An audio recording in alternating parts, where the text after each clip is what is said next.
ప్రభువైన యేసుక్రీస్తు నామంలో మీ అందరికీ నా హృదయపూర్వకమైన వందనాలు. దేవుడి దినమంతా మీకు తోడై ఉండి మిమ్మల్ని ఆశీర్వదించి కాపాడునుగాక. పరిశుద్ధ గ్రంథంలో నుండి 119వ కీర్తన 18వ చరణాన్ని నేను చదువుతూ ఉన్నాను. మీ పరిశుద్ధ గ్రంథమైన బైబిల్ తెరచి చూడండి. నేను నీ ధర్మశాస్త్రము నందు ఆశ్చర్యమైన సంగతులను చూచున్నట్లు నా కన్నులు తెరువుము. కీర్తనకారుడు ఈ కీర్తనలో ఒక శ్రేష్టమైన మాట రాస్తున్నారండి. దేవుని సన్నిధిలో చేరి దేవుని సన్నిధిలో ఒక చిన్న ప్రార్థన చేస్తున్నాడు. అయ్యా, నా కన్నులు మూయబడిపోయాయి. నీవు చేసే కార్యములను చూడలేక, నీవు నా ఎడల జరిగించే అద్భుతమైన కార్యములు చూడలేక, నీ ధర్మశాస్త్రములో రాయబడిన సంగతులు నేను చూడకుండా నా కన్నులు ముయ్యబడిపోయాయి గనుక నీ ధర్మశాస్త్ర గ్రంథంలో ఏవైతే రాయబడి ఉన్నాయో ఆ ఆశ్చర్యమైన సంగతులన్నీ, నీవు నా ఎడల జరిగించే సంగతులన్నీ నేను చూచున్నట్లు నా కన్నులు తెరువుము అని ఈ భక్తుడు దేవుని సన్నిధిలో చేరి ప్రార్థన చేస్తున్నాడని. ఎందుకని అంటే దేవుడు చేసే కార్యము అతడు చూడలేకపోతున్నారు. దేవుడు చేసే ఆశ్చర్యమైన సంగతులు అతడు చూడలేకపోతున్నాడు గనుక దేవుణ్ణి అడుగుతున్నాడు, అయ్యా, నీవు చేసే ఈ కార్యములు నేను చూడాలి గనుక మూయబడిన ఈ కన్నులను నీవు తెరువు. మూయబడిపోయిన ఈ కన్నులను నీవు తెరిస్తే నేను ఆశ్చర్యమైన సంగతులను నేను చూడగలుగుతాను అని ఈ భక్తుడు దేవుని సన్నిధిలో ప్రార్థన చేస్తున్నాడండి. నిజమే, మన వ్యక్తిగత జీవితంలో కూడా ఒక్కసారి మనము ఆగి ఆలోచన చేస్తే దేవుడు చేసే కార్యములను మనము చూడలేకపోతున్నాం. అంటే మన కన్నులు మందగిల్లిపోయాయి. మన కన్నులు దేవుడు చేసే కార్యమును చూడలేకపోయాయి. అంటే ఈ బాహ్య నేత్రాలు కాదండి, అంతరంగమందు అంటే మనోనేత్రాలు ముయ్యబడిపోయినందువలనే దేవుడు చేసే కార్యమును మనం చూడలేకపోతూ వచ్చాం. అందుకే ఇంతకాలం మనం దేవుని సన్నిధిలోనికి వస్తున్నా, దేవుని సన్నిధిలో చేరి మనము దేవుని ఆరాధిస్తున్నా, మనం ఎందుకు దేవుడు చేసే ఆశ్చర్యమైన కార్యాలు మనం చూడలేకపోతున్నామంటే మూయబడిన స్థితి. మన కన్నులు ముయ్యబడిపోయాయండి. దేవుడు చేసే కార్యమును చూడకుండా సాతాను మన మనోనేత్రాలను మూసి పడవేశాడు. రోజు నీవు దేవుని సన్నిధిలో చేరి చేసుకోవలసిన ఓ చిన్న ప్రార్థన ఏంటంటే, అయ్యా, ఇంతకాలం గడిచిన దినాలన్నీ నీవు చేసే కార్యములు నేను చూడలేకపోతూ వచ్చానయ్యా. నా కన్నులు ముయ్యబడిపోయాయి, నా కన్నులను నీవు తెరువు అని ఈరోజు నువ్వు దేవుని సన్నిధిలో ప్రార్థన చేసుకోగలిగితేనండి, నిశ్చయముగా నా దేవుడు మూయబడిన నీ మనోనేత్రాలను తెరవబోతూ ఉన్నాడు. ఆశ్చర్యకరమైన సంగతులు చూచున్నట్లుగా అద్భుతం జరిగించబోతూ ఉన్నాడు. ఎప్పుడు నీవు చూడనివి, ఎప్పుడు నీవు అనుభవించని అద్భుతాలు, ఆశ్చర్యమైన కార్యాలు ఈ రోజున నీవు అనుభవించాలి అంటే నీవు దేవునిని అడగగలిగితే ఆ దేవుడు నీ కన్నులను తెరిచి ఆయన చేసే ఆశ్చర్యమైన కార్యాలు నీవు చూచున్నట్లుగా ఒక అద్భుతమైన కార్యము నా ప్రభు ఈ పూట నీ ఎడల జరిగించునుగాక. ఈరోజు మనం అడగవలసింది ఒకటే, అయ్యా, ఆశ్చర్యకరమైన సంగతులను నేను చూడాలి గనుక నా కన్నులను తెరువు. మూయబడినవన్నీ తెరవబడినట్లుగా ఒక అద్భుతం నువ్వు జరిగించు అని దేవుడిని అడగగలిగితే ఆయన తప్పక ఈ కార్యం జరిగిస్తాడండి. అందుకే లేఖనములో కూడా ఓ చోట రాయబడిన మాట ఏంటంటే, దైవజనుడైన ఎలీషా ఓ పర్వతం మీద ఉన్నాడు. ఆ దైవజనుడితో ఓ వ్యక్తి కూడా ఉన్నారండి ఆ పర్వతం మీద. ఆ వ్యక్తి దైవ సేవకుడు దగ్గరికి వెళ్ళి, ఎలీషా ప్రవక్త దగ్గరికి వెళ్ళి, ఎలీషా ప్రవక్తతో ఇతను అంటారు, అయ్యా, మన చుట్టూ సిరియనులు వచ్చారు. ఇప్పుడు వారి చేతుల్లోంచి మనం తప్పించబడలేం. ఇప్పుడు వారు మన పర్వతం చుట్టూ ముట్టేశారు. నిశ్చయముగా మనము చనిపోవట ఖాయం, నిశ్చయముగా మనం మరణించుట ఖాయం గనుక ఇప్పుడు ఏం చేయాలో అర్థం కావట్లేదు అని ఆ దైవ సేవకుడితో అంటే ఆ దైవ సేవకుడు ఏం కంగారు పడలేదండి. అంటే ఆ దైవ సేవకుడు ఆత్మ సంబంధమైన మనోనేత్రాలు తెరిచినందువలనే ఆ దైవజనుడు ఒక దాన్ని చూస్తున్నాడు. అంటే దేవుడు చేసే ఆశ్చర్యమైన కార్యమును చూచాడతను. ఆ దైవజనుడు దేవుడు చేయబోతున్న కార్యమును తలంచాడు. అతని కన్నులకు కనపడుతున్నవి ఏంటి అంటే పర్వతం చుట్టూ అగ్ని రథాలతో దేవుడు నింపి పడవేశాడు. గనుక ఇతడు శత్రువులను చూడట్లేదు, కానీ దేవుడు చేస్తున్న కార్యమును అతని కన్నులతో చూస్తున్నాడు. అంటే అతనితో ఉన్న వ్యక్తి ఎందుకు చూడలేకపోయాడు అంటే అతని కన్నులు మూయబడిపోయాయి. అందుకే ఎలీషా ప్రవక్త, అవునా నాకు కనపడుతున్నాయి కదా, నీకెందుకు కనపడట్లేదు, నేను చూస్తున్నాను కదా, నువ్వెందుకు చూడట్లేదు అని ఈ మాటలు ఏవి అతనితో అనలేదండి. ఒకటే, దేవుని సన్నిధిలోనికి వెళ్ళి దేవుని సన్నిధిలో చిన్న ప్రార్థన చేస్తున్నాడు. అయ్యా, వీడు చూచున్నట్లు వీడి కన్నులు ఒక్కసారి తెరవయ్యా, వీడి కన్నులు మూయబడిపోయాయి. నీవు చేయబోతున్న ఈ కార్యమును చూడకుండా వీడి కన్నులు మూయబడిపోయాయి. నీవు చేస్తున్న ఆ కార్యమును చూడకుండా వీడి కన్నులు మూయబడిపోయాయి.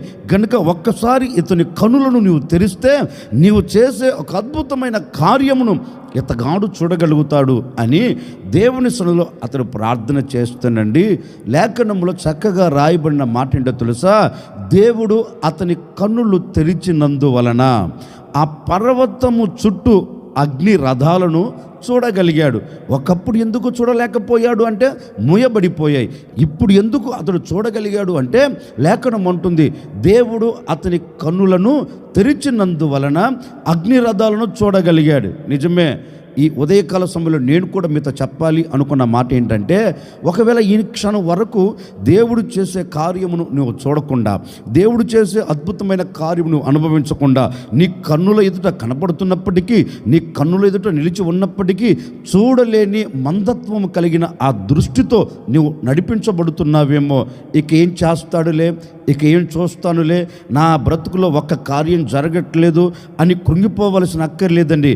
ఈరోజు ఒక సేవకుడిగా నేను మీతో చెప్తున్నాను, ఈ దినము నా దేవుడు నీ పట్ల చేసే కార్యమును నీవు చూచున్నట్లుగా ఈ ఉదయకాల సమయంలో నా ప్రభు నీ కన్నులను తెరవబోతూ ఉన్నాడు. ఆశ్చర్యకరమైన సంగతులు చూచున్నట్లుగా నీ కన్నులను తెరవబోతూ ఉన్నాడు. నీవు చూడబోయే కార్యమును చూచున్నట్లుగాను నీ కన్నులను నా దేవుడు తెరవబోతూ ఉన్నాడు. మూయబడిన ప్రతి కన్నులు తెరవబడునుగాక. దేవుడు చేసే అద్భుతమైన కార్యమును నీవు చూచెదవుగాక. ఇప్పటి వరకు చూడని కార్యమును ఇక మీదట ఈ క్షణము నుండి, ఈ మాటలు వింటున్న ఈ క్షణము నుండి నా ప్రభు నీ కన్నులను తెరవబోతూ ఉన్నాడు. భక్తుడు అనినట్లుగా నీ ధర్మశాస్త్ర గ్రంథమందు ఆశ్చర్యకరమైన సంగతులు చూచున్నట్లుగా నా కన్నులు తెరవయ్యా అని నీవు అడగగలిగితే ఇప్పుడే నా దేవుడు నీ కన్నులను తెరవబోతూ ఉన్నాడు. నీ ఎదుట నిలబడిన ఆశ్చర్య కార్యములు నువ్వు చూడబోతూ ఉన్నావు. దేవుడు చెయ్య పూనుకొనిన కార్యములన్నిటినీ నీవు అనుభవించబోతూ ఉన్నావు. ఈ క్షణమే నీ కన్నులను నా దేవుడు తెరిచి నీ ఎదుట ఉన్న అద్భుతమైన కార్యములన్నిటినీ నీవు చూచెదవుగాక. ఈ దినము నా దేవుడు మీ కన్నులను తెరవబోతూ ఉన్నాడు. నా దేవుడు నీ కన్నులను తెరిచేదానికి నీ ఎదుట ప్రత్యక్షమై ఉన్నాడు. ఆయన పూనుకున్న కార్యం ఇక మీదట నీ కంటికి మరుగు కాకుండా నీవు తేటగా చూచున్నట్లుగాను, నీవు తేటగా చూచి ఆనందపడేటట్లుగాను దేవుడు ఈ ఉదయకాల సమయంలో అద్భుతమైన కార్యములు జరిగించబోతూ ఉన్నాడు.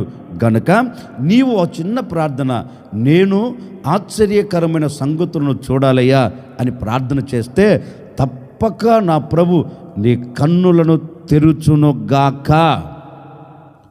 ఆయన మన కన్నులను తెరిస్తే మనం దేనిని చూడగలం?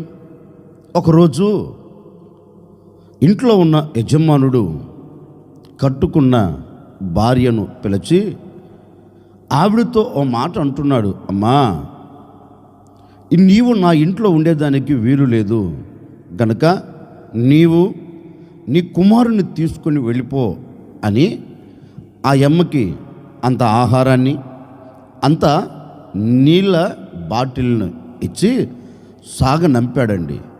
ఇప్పుడు ఆ అమ్మ ఆ ఇంటిని విడిచి బాధతో కుమిలిపోతూ కృంగిపోతూ అడుగులు వేస్తూ వెళుతుంది. ఆమె మనసులో నాటుకుపోయిన మాట ఏంటో తెలుసా? అయ్యో, నా అనుకున్న వారే నన్ను మోసం చేశారే, నా అనుకున్న వారే నన్ను విడిచిపెట్టారే, నా అనుకున్న వారే నన్ను హక్కున చేర్చుకోలేదే, నా అనుకున్న వారే నాకు తోడుగా ఉంటారు అనుకున్నాను, ఒంటరిగా నన్ను విడిచిపెట్టేశారు. ఏంటా నా జీవితం, ఏంటా నా బ్రతుకు అని ఆ యమ్మ ఆలోచన చేస్తూ తన ప్రయాణమును కొనసాగించుకుంటూ వెళుతుంది.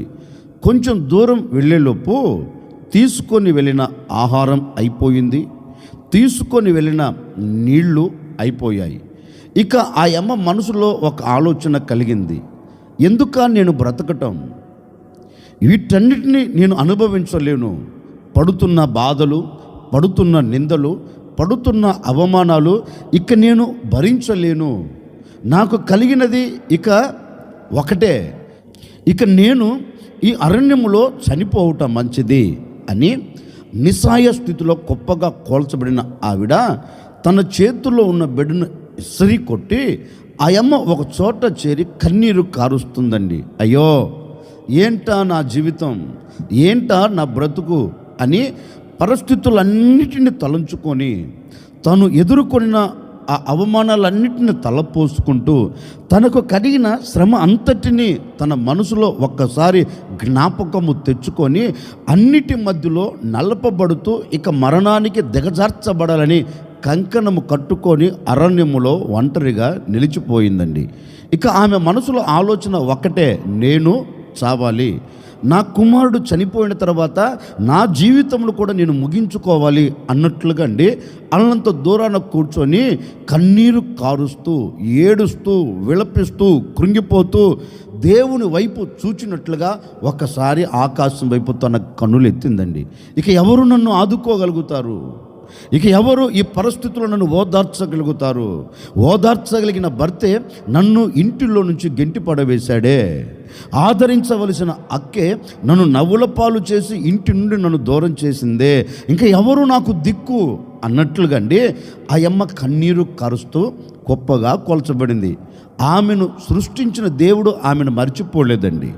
కట్టుకున్న భర్త మర్చిపోయాడేమో, కట్టుకున్న భర్త విడిచిపెట్టాడేమో, తనతో ఉన్న అక్క తనను వదిలించుకుందేమో, కానీ అక్క వదిలించుకున్నా, భర్త విడిచిపెట్టినా, అందరూ మధ్యలో నుంచి అవమానాస్పదముగా గెంటివేయబడినా కానీ ఆమెను సృష్టించిన సృష్టికర్త ఆమెను మర్చిపోలేదండి.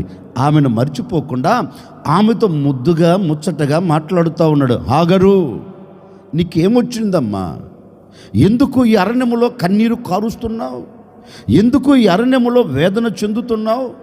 ఎందుకు చనిపోవాలని కంకణం కట్టుకొని అడుగులు వేశావు? నీవు భయపడవలసిన అక్కర్లేదు హాగరు, నీవు భయపడవలసిన అక్కరలేదు. అందరూ విడిచిపెట్టినా నేను నిన్ను విడిచిపెట్టును, నేను నీకు దూరము కాను, నిశ్చయముగా నేను నిన్ను ఆశీర్వదిస్తాను, నీ సంతతిని విస్తరింప చేస్తాను, నీవు కంగారు పడగాకు అని ఆ యమ్మతో ధైర్యంతో కూడిన మాటలు చెప్పి ఆ యమ్మ పట్ల ఒక అద్భుతమైన కార్యం జరిగించాడండి. ఎప్పటి నుండో ఆమె ముంగిటే, ఆమె ప్రక్కనే ఏరులై పారుతుంది నీటి ఓట. ఆ శబ్దం ఆ యమ్మకు వినపడలేదు, ఆ నీటి ఊట ఆ యమ్మకు కనపడలేదు. ఎందుకంటే చెవులు మందమెక్కిపోయాయి, కన్నులు మందగిల్లిపోయాయి. అంటే చెవిటి దాని వలె బ్రతుకుతుంది, చూపు చూడలేని స్థితిలో నిలిచిపోయింది. లేఖనంలో చక్కగా రాయబడిన మాట తెలుసండి, దేవుడు ఆమె కన్నులను తెరిచిన మరుక్షణం, దేవుడు ఆమె కన్నులను తెరిచిన మరుక్షణం ఆమె ఎదుట ఉన్న నీటి ఓటను చూచెను. ఆ మాట ఇప్పుడు చదువుదాం. ఆదికాండం 21వ అధ్యాయం 18వ వాక్యాన్ని నేను చదువుతూ ఉన్నాను.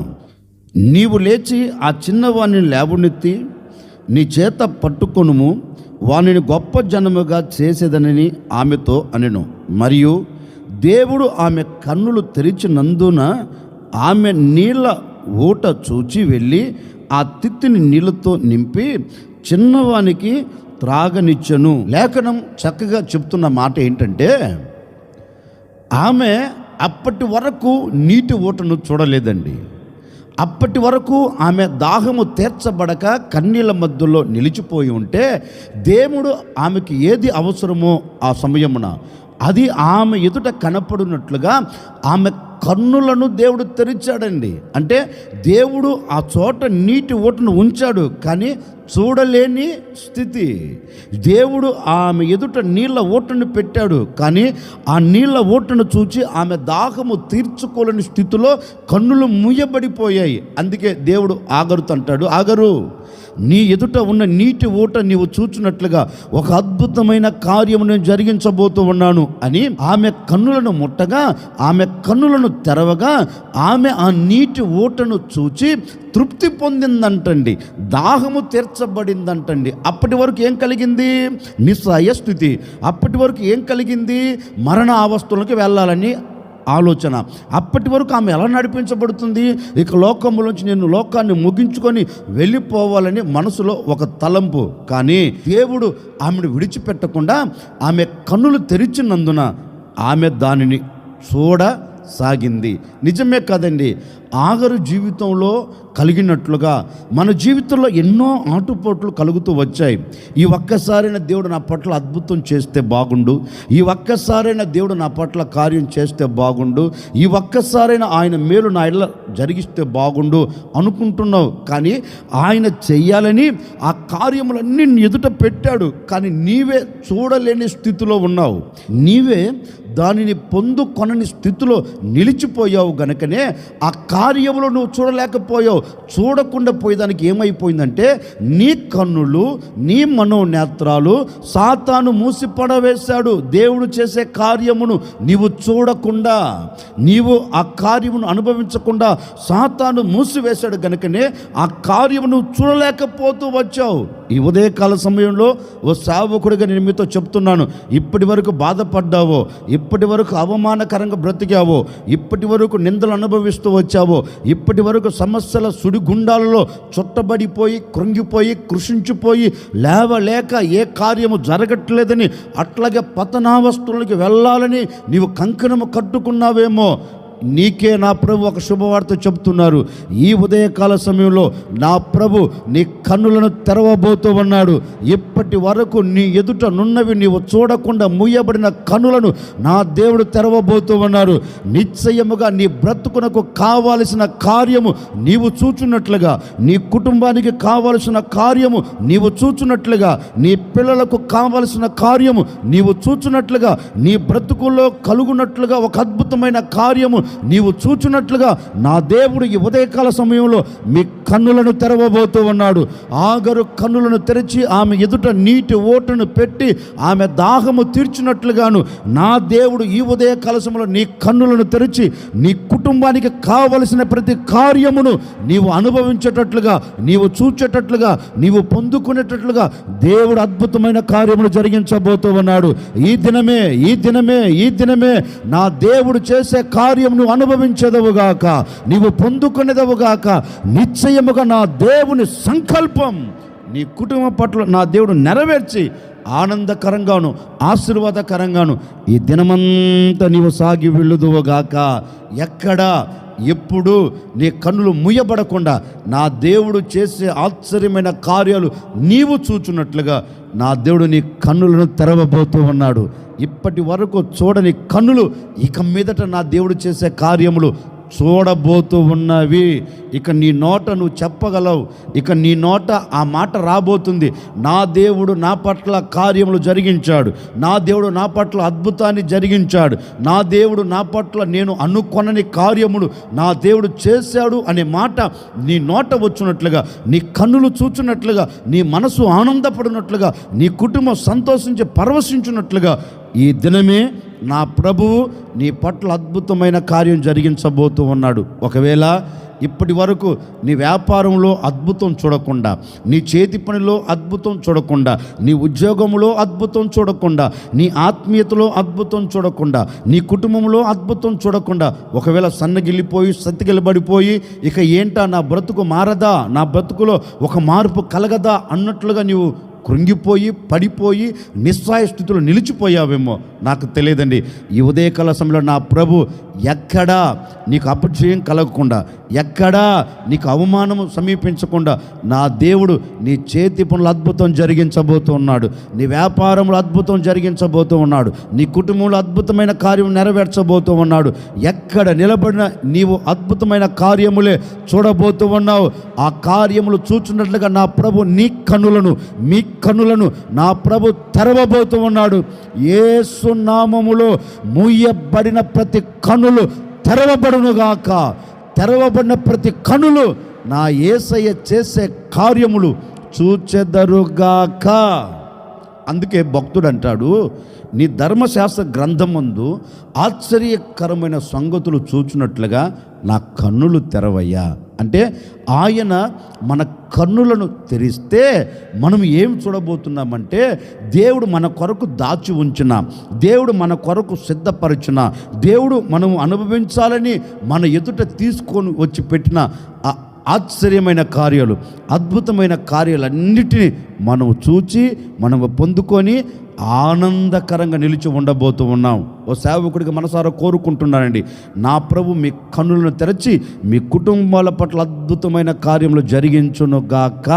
మీ కుటుంబాలలో ఉన్న ప్రతి వేదన తొలగిపోవునుగాక, సమస్యలన్నీ తొలగిపోవునుగాక, బాధలన్నీ తొలగిపోవునుగాక, ఇరుకులు, ఇక్కట్లు, ఇబ్బందులన్నిటికీ నా దేవుడు ముగింపును కలగచేసి నీవు ఆశ్చర్యమైన సంగతులు చూచున్నట్లుగా నా దేవుడు నీ కన్నులను తెరుచునుగాక. తల వంచడం వచ్చిన ప్రార్థన. ఆశ్చర్యకరుడా మీకు స్తోత్రాలు చెల్లిస్తూ ఉన్నాం. మీరెంతైనా సర్వశక్తి కలిగిన దేవుడవు. ఈ విధంగా నాయన మరొక దినములో మేమందరము అడుగుపెట్టి మిమ్మల్ని స్తుతించేదానికి మీరు చూపెట్టిన కృప కొరకై మీకు స్తోత్రాలు చెల్లిస్తున్నాం. నిజమే, ఇప్పటి వరకు మా కన్నులు ముయ్యబడిపోయాయి. మీరు చేసే కార్యమును చూడకుండా మా కన్నులు ముయ్యబడిపోయాయి. ఈరోజు మేము అడుగుతూ ఉన్నామయ్యా, మా కన్నులు తెరవండి అయ్యా. మీరు చేసే కార్యమును చూడాలి, మీరు చేసే అద్భుతమైన కార్యం మేము అనుభవించినట్లుగా మా కన్నులను తెరవండి. ఇక మీదట మీరు చేసే కార్యములన్నిటినీ మేము చూచి ఆనందపడి ఆశీర్వాదకరంగా సాగి వెళ్ళినట్లుగా అద్భుతమైన కార్యాన్ని జరిగించండి. మరొక్కసారి ప్రజలను ఆశీర్వదిస్తున్నాను తండ్రి. వీరు చూచున్నట్లుగా వీరి కన్నులు ఈ దినాన మీరు తెరిచినందుకై మీకు స్తోత్రం. మీరు చేసే కార్యములు చూడబోతున్నందుకై మీకు స్తోత్రం. ఈ దినమంతా ఆశీర్వాదాలతో బిడ్డలు నింపబడినట్లుగా, ఆశీర్వాదకరంగా సాగి వెళ్ళినట్లుగా నవనూతనమైన మీ కార్యమును జరిగించి మీ సన్నిధిలో ఈ దినమంతా మీ బిడ్డలను సాక్షిగా నిలుపుకోమని, వెళుతున్న మార్గాలు, వస్తున్న మార్గాలు, చేస్తున్న దానిలో నాయన దీవెన కలుగునట్లుగా, క్షేమం కలుగునట్లుగా, కాపుదల కలుగునట్లుగా అద్భుతమైన కార్యమును మీరు జరిగించమని యేసు నామములు అడిగి వేడుకొనుచున్నాము తండ్రి. ఆమెన్. ఈ దినమంతా నా ప్రభు మీకు తోడై ఉండి మీ కన్నులను తెరచి నా దేవుడు చేసే ఆశ్చర్య కార్యములన్నీ మీరు చూచి మనసారా వాటిని అనుభవించి సంతోషకరంగా మీరందరూ సాగి వెళ్ళుదురుగాక.